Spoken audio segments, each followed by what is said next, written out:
What's going on YouTube? A-Train here with another video. So before I get into the content, I just want to say I hope y'all had a Merry Christmas and Happy Holidays. And I also want to say I appreciate everybody that's been checking out my channel, watching, commenting, subscribing. I really appreciate each and every one of y'all. And yeah, 2020 is coming up, you know, a new year, a fresh start. I'm excited.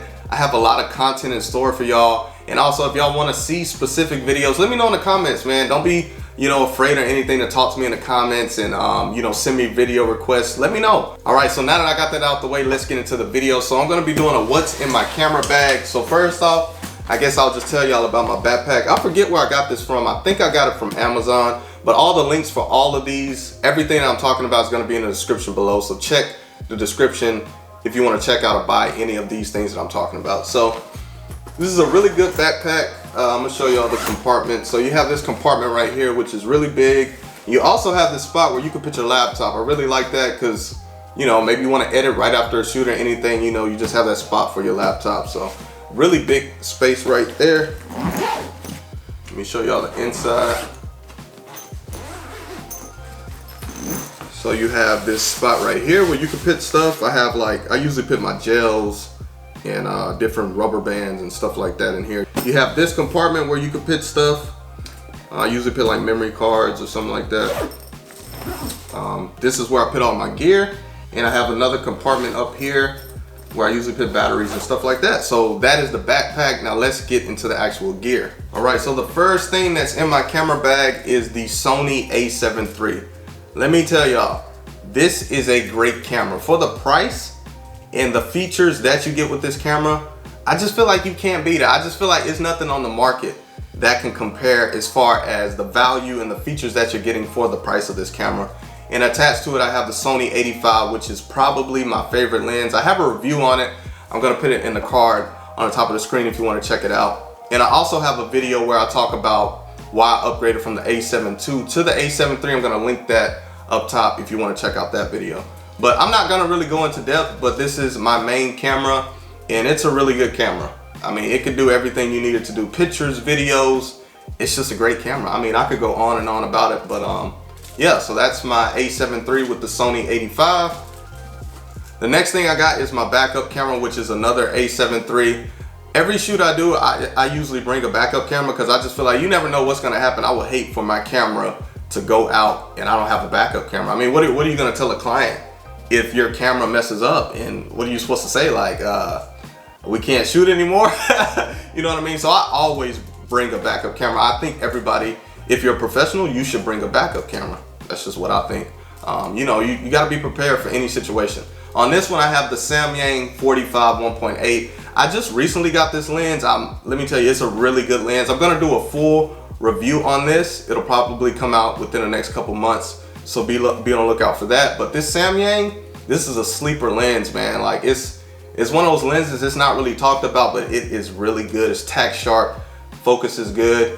I like the focal length, you know, the 45. It's kind of similar because I used to have a Zeiss 55. It's kind of similar to that. It's, you know, it's kind of mid-range. So I just needed kind of like a mid-range focal length prime lens. So that's why I got it. So like I said, I'm gonna be doing a review.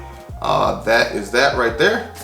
All right, so next up I got my Tamron 28-75, y'all. Let me tell you, this lens is so good. It's so good. I could say so many great things about this lens, and I'm gonna also be doing a full review on this lens also. So be on the lookout for that. That's a lot of stuff that I want to do, and I have a lot of content in mind. So yeah, just subscribe to the channel so you won't miss any of those videos. But I feel like everybody needs a zoom lens, especially, you know, like for weddings or events, because, you know, you're just moving around a lot, stuff is happening so quick. So you definitely want to have a zoom lens in your camera bag to cover multiple focal lengths, because, you know, with the prime lens, you're gonna have to be moving around a lot. So a zoom lens, it's very convenient that you could just stand in a spot and just zoom away, you know, and get the shots you need. But the quality of this lens is really good. I think it's about $1,000.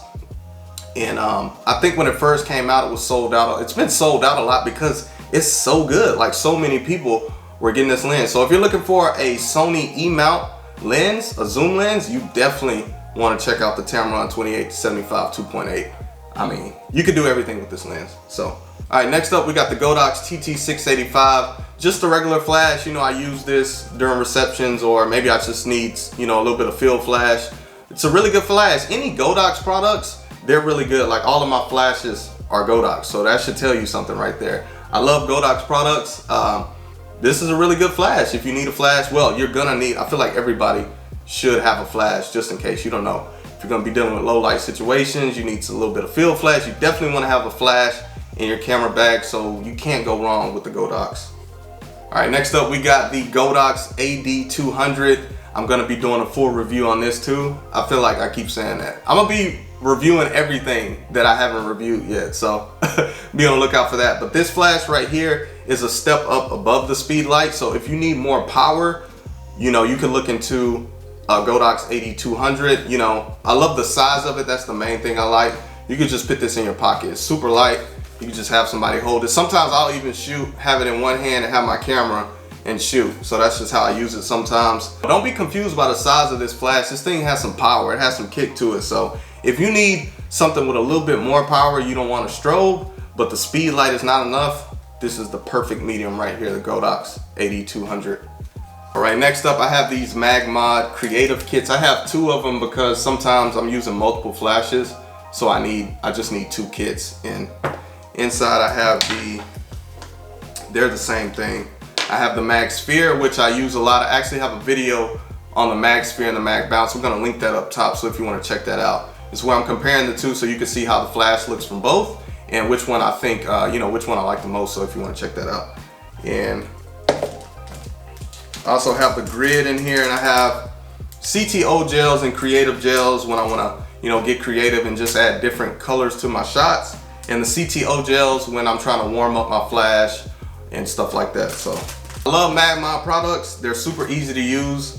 They all have magnets, so you just, like I have it on a 200 right here. This is the Mag Grid. You just pop it on. So it's just simple to use. I use them a lot with weddings, so you know I gotta be quick. So I just like how easy they are, and they produce, you know, great results. So you definitely want to check them out. Next up we have this bad boy right here. This is my baby right here. I actually just got it. I haven't had it for long, but I have been using it. This is the Godox AD400 Pro. I got it during, they had like a Christmas sale. It was like a flash sale. I think I got it for like, I think it was 400 bucks. I think the regular price is like 600. So I was like, I hopped on. When I seen that, I hopped on it quick because I see a lot of people that shoot with this. And the thing that really intrigued me about this is it has a continuous lamp. So, you know, if I'm shooting a night shoot and I want that continuous light, I got that with this. A strobe is a step up above the Speedlight and the Godox AD200. So this is if you need more power. I'd shoot this, you know, more if I'm shooting in harsh daylight and stuff like that. I don't really need the extra power so much, but I like to have it available just in case I need it. So not everybody will need a strobe like this, but if you just want to have that extra power and some of the features that come along with this, you definitely want to look into a strobe. I used to have the Godox AD600. That thing, great light, workhorse, but it's super huge. It's real bulky. I didn't like how big it was, and it's heavy. This is more slim. It's a little bit lighter, so that's why I got this one. Next up, I have my triggers. I have this is called the X Pro S. This is better than the other ones, like the newer version. And this one is the X1 TS. So these are just triggers for my flashes. If you have a flash, you're gonna need a trigger to communicate with your flash. Sorry, that's my cat in a litter box making all that noise, sorry. But if you have a flash, okay, this is annoying. I'm gonna just wait until she's done. I think my cat's done now, but if you have a flash, you're gonna need to communicate with your flash, so you're gonna need a trigger. So she's doing it again. I'm gonna cut this. I like these triggers. The X Pro S is my favorite, though it has a bigger screen. Oh my God, oh my God. Any day now, just take your time. But yeah, as I was saying, for the third time, I like the X Pro S better. It has a bigger screen, and it's easier to navigate through your different groups and channels and stuff like that, and just to see everything. So I like the X Pro S. Next up, this is a extra AD200 battery. Look, when it comes to your gear, you always want to have extra batteries. I just live by that. You just always want to have backups because you never know what's going to happen. And it's all fun and games until some shit pop off and you weren't prepared by not having extra stuff. And I don't want to be in that situation. I don't know about y'all, but I don't want to be in that situation, so I always have extra stuff. So it's an extra 8200 battery. Honestly, I've never had to use it. The battery on the 8200 is really good, but this is just kind of one of those just in case. These are for my triggers and my flashes. Those, the Godox TT685, if you're shooting with those, you're probably gonna have to replace the battery. The battery can drain pretty quick, but I think on Amazon they have a rechargeable battery. So I'll link that in the description if I find it, but I just have these for all my flashes. So moving on to this compartment, I have, these are the Salines. These are just like gels, CTO gels, and just different colored gels just in case I want to use them. I use CTO gels a lot, like to balance my flash with the ambient. So if y'all want to see a video on that, I can make a video on that, just kind of explaining when to use CTO gels and stuff like that. So if you're interested, let me know in the comments. This is just like a flash reflector right here.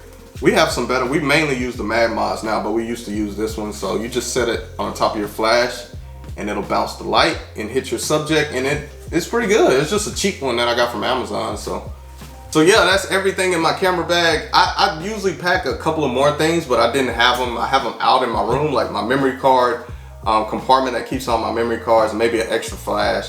But this is like the main stuff that I keep in my camera bag. You know, I used to have everything in my camera bag, you know, and I just felt like after, you know, a while, I'm like, it's just unnecessary. Like, let me bring the stuff that I just know I need and that I'm gonna use.